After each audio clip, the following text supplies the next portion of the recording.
promising signs for Mathias Cormann in his bid for the Secretary-General position at the OECD. Yes, we spoke yesterday about how Mathias Cormann is down to the top two for this job as Secretary-General of the OECD. Very close. He'll be pretty disappointed if he misses out. He's in the top two. We also spoke about his road to Damascus, as we called it, over climate change policy in a bid to get the job. Well, have a look at this. This is an op-ed where Cormann, the former finance minister, makes his plea to take on the role. The former right-wing Liberal talks about global concerns hurting the world and writes, and I quote, "The pandemic and its recession, climate change and resurgent protectionism are intruding in ways more pervasive than ever."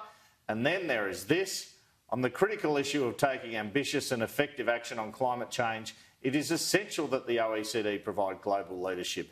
Achieving global net zero emissions by 2050 requires an urgent and major international effort. He says the Paris Agreement targets are a foundation to build upon and not a limit on our ambition to do more sooner.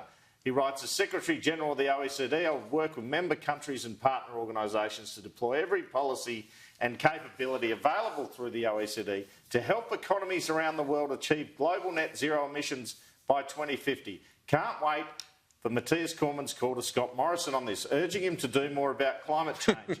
Luckily for him, the PM seems to be on a bit of a road to Damascus himself on that target, Kieran. Yeah.